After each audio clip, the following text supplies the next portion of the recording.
Hello guys, welcome back to my YouTube channel commerce stream by MD Shadan. Guys, जैसा कि आप सभी लोगों को पता है, हम क्लास 11th अकाउंटेंसी का जो चैप्टर नंबर 9 है दैट इज़ जर्नल एंट्री, इसके बारे में हम लोग पढ़ रहे थे। ठीक है, लास्ट वीडियो में गाइस आपकी जो बुक है डीके गोयल की, उसका क्वेश्चन नंबर 20 एंड 21 हमने किया था। तो आज की इस वीडियो में हम गाइस क्या करेंगे, उसके आगे कंटिन्यू करेंगे। यानी कि आज की इस वीडियो में हम question number 22 and question number 23 यानी कि टोटल 2 क्वेश्चन देखेंगे। ठीक है, तो आइए सबसे पहले देखते हैं क्वेश्चन नंबर 22। इसमें कह रहा कि prepare journal from the transactions given below. ठीक है, यहाँ पे देखो 6 ट्रांजेक्शन्स दिए हैं और आपको इसकी जर्नल एंट्री बनानी है। ठीक है, पहला दिया हुआ है कि proprietor withdrew for private use ₹50,000 from bank. ठीक है, यानी जो बिजनेस का ओनर है, प्रोप्राइटर है, वो बैंक से 50,000 रुपया अपने प्राइवेट यूज़ के लिए विड्रॉ कर रहा है। ठीक है, तो ये क्या हो जाएगा, बिजनेस के लिए ड्राइंग हो जाएगा, है ना। तो आप इसका सोल्यूशन करोगे, ऊपर हेडिंग दोगे जर्नल एंट्रीज, है ना। किसकी बुक में करना ये नहीं दिया है तो बस इतना ही लिख दो, जर्नल एंट्रीज। ठीक है, इसके बाद आप जर्नल का फॉर्मेट बनाओगे। सबसे पहले डेट वाला कॉलम बनाओगे और डेट में आप लिखोगे ए, क्योंकि ए बी सी करके ट्रांजेक्शन्स दिया है ना, डेट नहीं गिवन है तो डेट लिखने की ज़रूरत नहीं है। ठीक है, चलो इसके बाद हम देखो अब क्या करेंगे, पर्टिकुलर वाले कॉलम में हम डेबिट और क्रेडिट जो दो एस्पेक्ट दिखाते हैं वो दिखाएंगे। ठीक है, तो बिजनेस मैन ने क्या किया है, यानी कि जो प्रोप्राइटर है उसने क्या किया, 50,000 बैंक से निकाला है, वो भी प्राइवेट यूज़ के लिए। तो इसे हम क्या मानेंगे, ड्राइंग्स मानेंगे, है ना। ड्राइंग्स का नेचर क्या होता है, एक्सपेंस होता है। एक्सपेंस का बढ़ना क्या होता है, डेबिट होता है। तो ड्राइंग्स अकाउंट को यहाँ पे डेबिट करेंगे और क्योंकि पैसा निकाला कहाँ से गया है, बैंक से, है ना। तो बैंक का बैलेंस क्या होगा, डिक्रीज होगा। बैंक एक असेट है, असेट का डिक्रीज होना क्रेडिट करते हैं तो टू बैंक अकाउंट हो जाएगा। अमाउंट हो जाएगा डेबिट में 50,000 एंड क्रेडिट में हो जाएगा 50,000। ठीक है, इसके बाद इसका नरेशन आप लिखना चाहें तो लिख दें, being cash withdrawn from bank, यानी बैंक से जो है कैश विड्रॉ किया गया फॉर प्राइवेट यूज़। ठीक है, तो आई होप आपको पहली ट्रांजेक्शन समझ में आ गई होगी। इसकी जर्नल एंट्री आसान थी, कोई बड़ी डील नहीं थी गाइस। इसके बाद सेकंड देखो, बी पॉइंट में कह रहा कि goods costing ₹2 lakhs were burned by fire, यानी 2 लाख रुपए का सामान जो है वो जल गया। ठीक है, जल गया तो ये क्या है, बिजनेस के लिए लॉस है। बिजनेस के लिए क्या है, लॉस है। और लॉस हमेशा क्या होता है, डेबिट होता है। ठीक है, लॉस का नेचर क्या होता है, हमेशा डेबिट होता है। तो बी पॉइंट में आप एंट्री क्या करेंगे, सबसे पहले लॉस बाई फायर अकाउंट को डेबिट करेंगे, क्योंकि ये बिजनेस का लॉस है और लॉस का इंक्रीज होना क्या होता है, डेबिट होता है। और टू परचेज अकाउंट करेंगे। परचेज अकाउंट क्यों करेंगे, क्योंकि मैंने लास्ट वीडियो में बताया था कि अगर गुड्स में यानी कि स्टॉक में अगर किसी भी रीजन से कमी आती है, यानी कि स्टॉक आपका डिक्रीज होता है, तो उस सिचुएशन में हम क्या करते हैं, हमेशा परचेज अकाउंट को क्रेडिट करते हैं। तो क्योंकि यहाँ पे गुड्स लॉस हुआ है, गुड्स लॉस होने का मतलब गुड्स जला है तो स्टॉक में कमी होगी, है ना। तो इसलिए हम यहाँ पे क्या करेंगे, परचेज अकाउंट को क्रेडिट करेंगे। बात समझ रहे हो।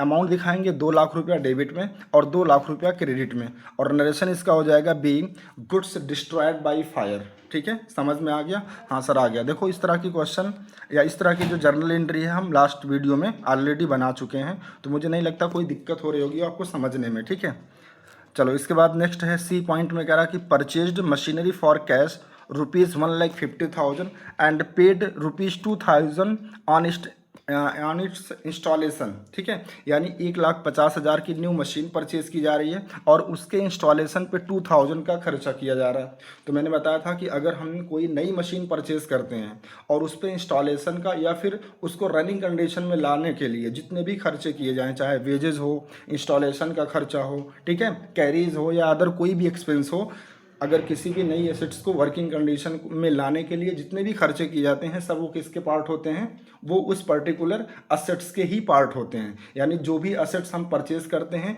उसकी कॉस्ट में ही वो सारे खर्चे ऐड कर दिए जाते हैं। यानी कि इन खर्चों का नेचर क्या होता है, कैपिटल एक्सपेंडिचर होता है। ठीक है, तो ये बात भी मैं ऑलरेडी आपको बता चुका हूँ पिछले कई वीडियो में। तो इसकी जो जर्नल एंट्री होगी वो गाइस क्या होगी, देखो सी पॉइंट में machinery account debit to cash account हो जाएगा, क्योंकि मशीन हो या फिर उसका जो खर्चा है इंस्टॉलेशन का, उसकी पेमेंट कैसे हुई है, कैश से हुई है ना। तो बिजनेस से कैश कम होगा, कैश भी एक असेट है, असेट का डिक्रीज होना क्या करते हैं, क्रेडिट करते हैं।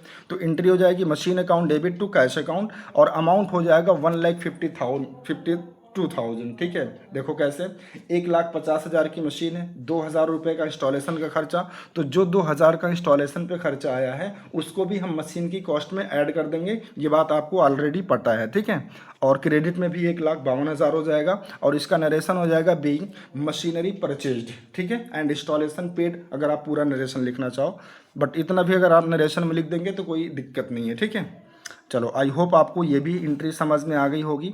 चलो इसके बाद नेक्स्ट देखते हैं डी पॉइंट। इसमें कह रहा कि चार्ज 5% डेप्रिसिएशन। अब यहाँ देखो डेप्रिसिएशन आ गया। आपको पता है ना डेप्रिसिएशन क्या होता है? डेप्रिसिएशन का मतलब होता है जब हम किसी भी फिक्स असेट्स को यूज़ करते हैं तो उसको यूज़ करने की वजह से उसकी वैल्यू में जो फॉल आता है, जो कमी आती है, उसी को बोलते हैं डेप्रिसिएशन।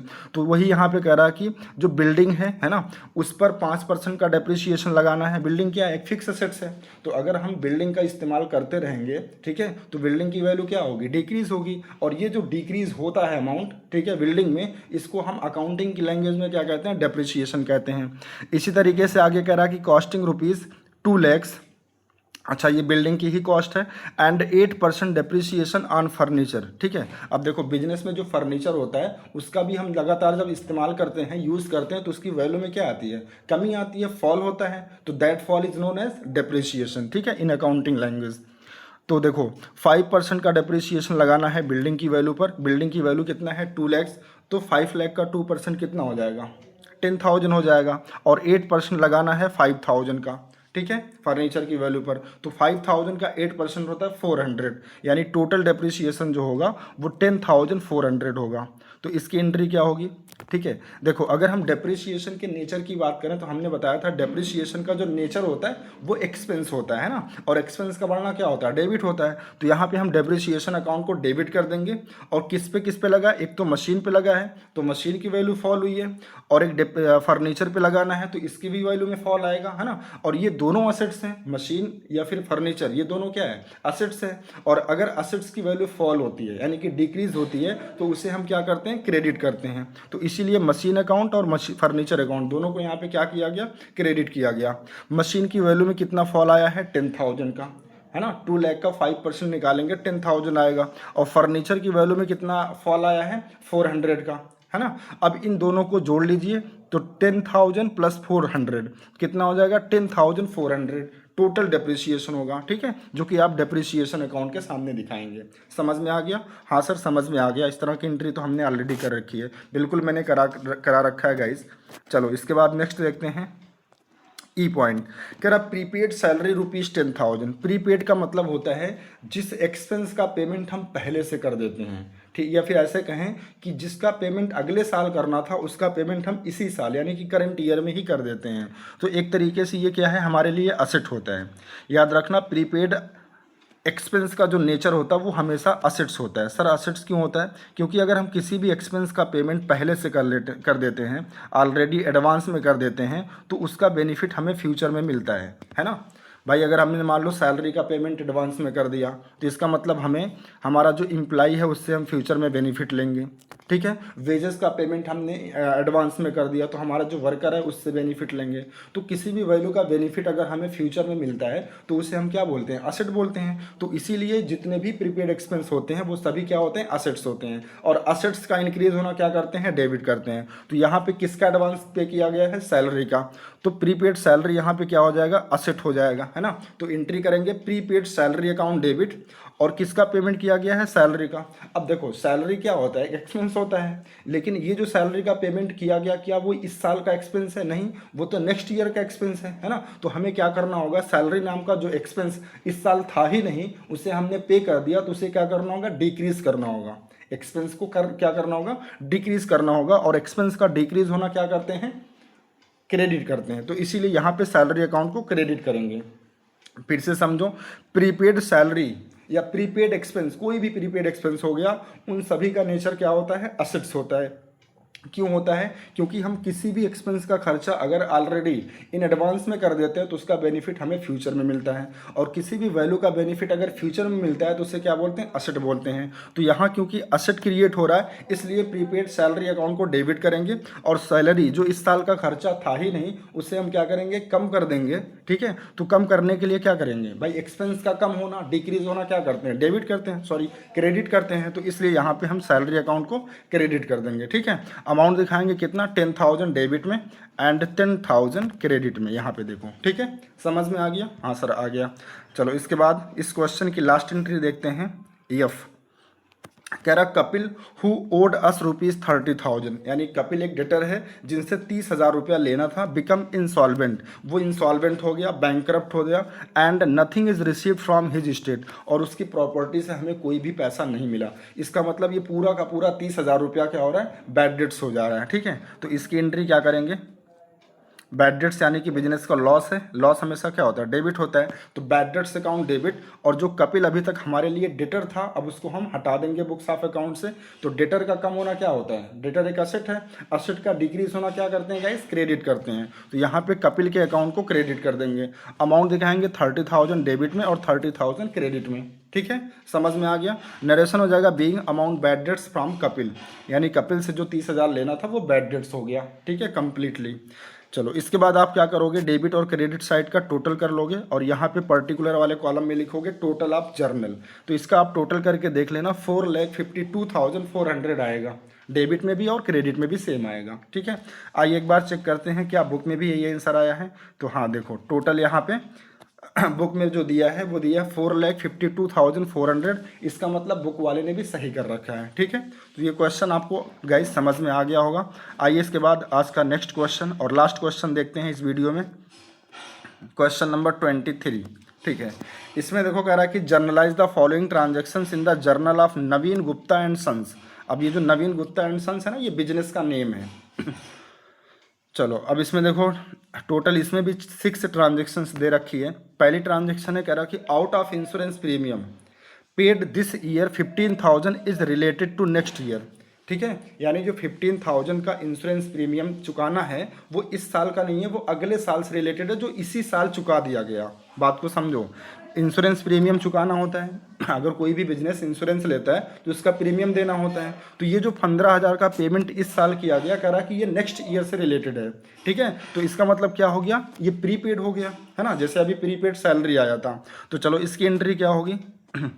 देखो सबसे पहले आप ऊपर सोल्यूशन में हेडिंग डालेंगे journal entries in the books of Naveen Gupta and sons. ठीक है, डेट वाले कॉलम में अब यहाँ क्योंकि नंबरिंग करके दिया तो नंबर डालेंगे 1 पे। तो फर्स्ट एंट्री क्या हो जाएगी? प्रीपेड इंश्योरेंस अकाउंट डेबिट, क्योंकि ये असेट्स है ना, फ्यूचर के लिए पेमेंट हमने किया है, मतलब एडवांस में पेमेंट किया तो फ्यूचर में इसका बेनिफिट मिलेगा, अगले साल इसका पेमेंट नहीं करना पड़ेगा, है ना। तो असेट है ये, असेट का इंक्रीज होना क्या करते हैं? डेबिट करते हैं। और इंश्योरेंस जो इस साल का था ही नहीं उसे हमें क्या करना पड़ेगा? डिक्रीज करना पड़ेगा। इंश्योरेंस का नेचर क्या होता है? एक्सपेंस होता है। तो अगर एक्सपेंस डिक्रीज करें तो उसे हम क्या करेंगे? क्रेडिट करेंगे। तो एंट्री होगी prepaid insurance account debit 15,000 debit में एंड 15,000 क्रेडिट में। देखो अभी लास्ट क्वेश्चन में क्या आया था? प्रीपेड सैलरी आया था, तो हमने एंट्री क्या किया था? Prepaid salary account debit to salary account. और यहाँ पे प्रीपेड इंश्योरेंस है, मतलब एक्सपेंस का जो एक्सपेंस है वो बदल गया, वहाँ सैलरी था यहाँ इंश्योरेंस है। तो सिंपल सी बात है, प्रीपेड के साथ यहाँ इंश्योरेंस लगा देंगे। और वहाँ हमने क्रेडिट में सैलरी को क्रेडिट किया था, तो यहाँ पे हम क्या करेंगे? इंश्योरेंस को क्रेडिट कर देंगे, है ना। तो एंट्री हो जाएगी prepaid insurance account debit to insurance account. Amount कितना दिया था? 15,000 एंड 15,000। नरेशन हो जाएगा being insurance paid in advance. ठीक है, तो आई होप आपको पहली ट्रांजैक्शन समझ में आ गई होगी। चलो इसके बाद नेक्स्ट देखते हैं सेकंड। सेकंड में कह रहा कि credit purchases from Ram and company. अब देखो यहाँ पे राम एंड कंपनी का नेम दिया है, इसका मतलब ये क्रेडिट ट्रांजैक्शन है फॉर ₹50,000। फिर कह रहा कि cash discount will be received at 5% on payment of bill within 10 days. मतलब कह रहा कि अगर 10 दिन के अंदर इसका पेमेंट मिल जाएगा तो 5% का हमें ट्रेड डिस्काउंट देना है। तो यहाँ पे हमें सबसे पहले क्या करना है कि जो हमने गुड्स परचेज किया है राम एंड कंपनी से उसकी एंट्री करनी है। ठीक है, सेकंड पॉइंट में, और सिंपल सी एंट्री हो जाएगी purchases account debit to Ram and company account. Purchases account debit क्यों हुआ? क्योंकि ये बिजनेस का एक्सपेंस होता है है ना, ये बात आपको पता है। एक्सपेंस का बढ़ना डेबिट होता है, तो हमने परचेज अकाउंट को डेबिट कर दिया। और क्योंकि उधार परचेज किया गया है, क्रेडिट पे परचेज किया गया है, किससे? राम एंड कंपनी से, तो राम एंड कंपनी बिजनेस के लिए क्या हो जाएंगे? क्रेडिटर हो जाएंगे। क्रेडिटर का नेचर क्या होता है? लाइबिलिटी होती है, और लाइबिलिटी का इंक्रीज करना क्या करते हैं? क्रेडिट करते हैं। इसलिए यहाँ पे राम एंड कंपनी को क्रेडिट करेंगे। अमाउंट कितना है? 50,000 एंड 50,000। समझ गए? चलो इसके बाद नेक्स्ट थर्ड कह रहा कि कैश पेड टू राम। अब देखो कैश की पेमेंट हो रही है, यानी बिजनेस जो है वो राम एंड कंपनी को कैश की पेमेंट कर रही है, और कह रहा डिस्काउंट अवेल्ड ऑफ, यानी ये जो 5% डिस्काउंट की बात हुई थी वो 5% का डिस्काउंट भी मिलेगा किसको? बिजनेस को। तो इसकी एंट्री हो जाएगी थर्ड पॉइंट पर Ram and company account debit, है ना, क्योंकि अब ये क्रेडिटर रहेगा नहीं, पेमेंट हो जा रहा है ना, तो अगर पेमेंट होगा तो क्रेडिटर डिक्रीज होगा। क्रेडिटर डिक्रीज होने का मतलब लाइबिलिटी डिक्रीज हो रही है, और लाइबिलिटी डिक्रीज होने पर हम क्या करते हैं? डेबिट करते हैं। तो इसीलिए यहाँ पे राम एंड कंपनी को डेबिट करेंगे कितने से? 50,000 से, क्योंकि गुड्स परचेज कितने का किया गया था? 50,000, और पेमेंट हुई है कैश से, तो टू कैश अकाउंट, और 5% का डिस्काउंट भी मिल रहा है। तो अगर हम पेमेंट कर रहे हैं, हम का मतलब अगर बिजनेस पेमेंट कर रहा है तो बिजनेस को डिस्काउंट रिसीव होगा, और अगर बिजनेस को डिस्काउंट रिसीव हो रहा है तो पता है ये बिजनेस के लिए क्या है? ये रेवेन्यू है, और रेवेन्यू का बढ़ना क्या होता है? क्रेडिट होता है। तो इसीलिए यहाँ पे टू डिस्काउंट रिसीव्ड अकाउंट को क्रेडिट करेंगे। ठीक है, देखो 50,000 की पेमेंट करनी थी, 5% का डिस्काउंट मिलना है, तो 50,000 का 5% कैलकुलेट करोगे तो आ जाएगा 2,500, यानी कि 2,500। अब देखो 50,000 पेमेंट करना था, 2,500 का डिस्काउंट मिल गया, तो 50,000 में से 2,500 माइनस कर दोगे तो रिमेनिंग अमाउंट कितना बचेगा? 47,500, यानी यही कैश जो है बिजनेस से जा रहा होगा, नेट कैश जो बिजनेस से जा रहा होगा वो कितना जा रहा होगा?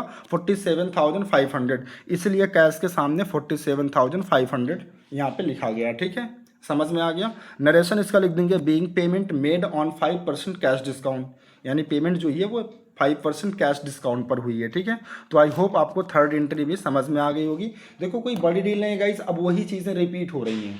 ठीक है, अगर आपने सीक्वेंस में हमारी सारी वीडियो देखी होगी, सारी चीज़ें, सारी जर्नल एंट्री विथ रीज़न आपने समझा होगा, तो अब जितनी भी वीडियोज़ मैं बना रहा हूँ या जितने भी क्वेश्चन मैं आपको करा रहा हूँ, आपको लग रहा हो कि यार वही सारी चीज़ें बार बार रिपीट हो रही हैं ना, तो एक बार समझने की ज़रूरत है गाइज। अगर एक बार आप अच्छे से समझ गए तो आगे आपको कोई भी दिक्कत नहीं आने वाली है पूरी अकाउंटेंसी में। ठीक है, और जर्नल ही बेस है अकाउंटेंसी का, याद रखना। आगे मैं आपको ये बात प्रूफ करके दिखाऊंगा कि जर्नल एंट्री ही क्या है? एक बेस है। ठीक है, तो इसीलिए इस चैप्टर को बहुत अच्छे से पढ़ना बहुत ही ज़्यादा ज़रूरी है।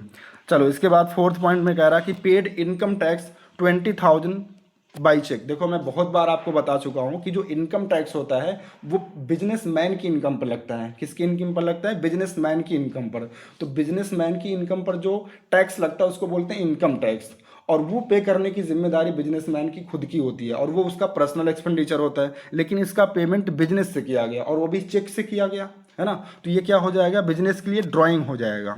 ठीक है, तो इसकी एंट्री होगी ड्राइंग्स अकाउंट डेबिट, और क्योंकि इसका पेमेंट चेक से हुआ है तो टू बैंक अकाउंट हो जाएगा। ठीक है, नरेशन हो जाएगा being paid income tax by cheque. Amount कितना था? 20,000 डेबिट में हो जाएगा एंड 20,000 क्रेडिट में भी हो जाएगा। देखो यहाँ पे लिखा है ना। तो आई होप समझ में आ गया होगा, कोई बड़ी डील नहीं थी, आसान ट्रांजेक्शन है। चलो इसके बाद नेक्स्ट है 5, कह रहा कि goods costing ₹2 lakh sold for cash at a profit of 10%। ठीक है, कोई बात नहीं, यानी जो बिजनेस है वो 2 लाख रुपए का सामान बेच रहा है, वो भी कैश बेसिस पर और 10% प्रॉफिट पर। तो 2 लाख का 10% कितना होता है? 20,000। तो 2 लाख में 20,000 जोड़ दोगे कितना हो जाएगा? 2,20,000, है ना। और इसकी एंट्री हो जाएगी फिफ्थ पॉइंट पर कैश अकाउंट डेबिट, क्योंकि कैश अगर गुड्स बेचा जा रहा है तो बिजनेस में कैश आएगा, इंक्रीज करेगा। कैश का नेचर क्या है? एसेट, एसेट का बढ़ना डेबिट होता है, तो कैश अकाउंट डेबिट हो जाएगा।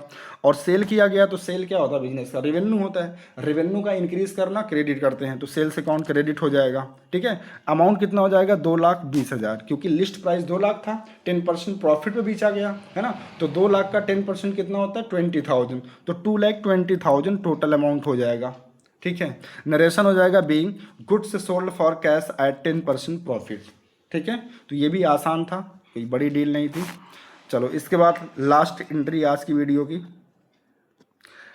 लास्ट में कह रहा है कि purchased iron safe for ₹2 lakh, filing cabinet for ₹50,000 and computer for ₹1 lakh. ठीक है, देखो ध्यान से अगर देखो तो ये तीनों चीज़ें, आयरन सेफ हो गया, कैबिनेट हो गया या फिर कंप्यूटर हो गया, ये सारी चीज़ें ऑफिस के लिए होती हैं, ठीक है। तो इनको आप अलग अलग डेबिट ना करके इसके लिए हम एक अकाउंट ओपन करते हैं जिसको ऑफिस इक्विपमेंट कहते हैं, ठीक है।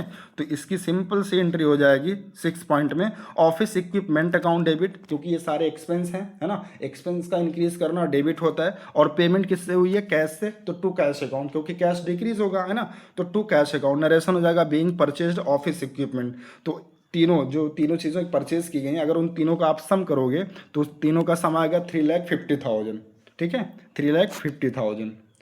ओके, इसके बाद आप क्या करोगे, टोटल आप जर्नल कर लोगे, तो जर्नल का टोटल आएगा 7,05,000, 7,05,000, ठीक है। डेबिट एंड क्रेडिट का सेम आएगा। आइए चेक करते हैं आंसर। तो देखो यहाँ पे भी आंसर में दिया 7,05,000, आप ऐड करके देख लीजिएगा, ठीक है। तो इसका मतलब बुक वाले ने भी सही कर रखा है। तो गाइस आई होप, मैं उम्मीद कर सकता हूँ कि आप को ये जो 2 क्वेश्चन मैंने डिस्कशन किया आज की वीडियो में बहुत अच्छे से समझ में आया होगा। कोई बड़ी डील नहीं थी, आसान सी ट्रांजैक्शंस थी, तो आपको समझने में कोई प्रॉब्लम नहीं हुई होगी। फिर भी अगर किसी बच्चे को कोई क्वेरी आती है, कोई क्वेरी है, कोई चीज़ नहीं समझ में आई है ना, किसी भी ट्रांजैक्शंस को जो मैंने यहाँ पर रिकॉर्ड करके समझाया कि कोई भी चीज़ डेबिट कैसे हो रही है, क्रेडिट कैसे हो रही है, तो कोई भी कन्फ्यूज़न अगर होती है तो आप प्लीज़ वीडियो के नीचे कमेंट करके ज़रूर बताया करें, हम उसका रिप्लाई आपको ज़रूर देंगे, ठीक है। और हाँ, आपकी सुविधा के लिए मैंने क्या किया, इस पूरे चैप्टर का एक प्लेलिस्ट बना दिया है, ठीक है। तो अगर आप सीक्वेंस में पहले कॉन्सेप्ट पढ़ना चाहते हैं, कॉन्सेप्ट के साथ जो आपकी बुक है DK गोयल की, उसका क्वेश्चन सीक्वेंस में 1 बाय 1 क्वेश्चन 1 2 3 इस तरीके से आप देखना चाहते हैं, तो आप मेरी प्लेलिस्ट को फॉलो कर सकते हैं। इस वीडियो के डिस्क्रिप्शन में मैं प्लेलिस्ट का लिंक डाल दूंगा, वहां से आप प्लेलिस्ट को फॉलो कर सकते हैं, ठीक है। तो आज के लिए गाइज इतना ही, मिलते हैं आपसे नेक्स्ट वीडियो में नेक्स्ट क्वेश्चन के साथ। तब तक के लिए thank you so much guys.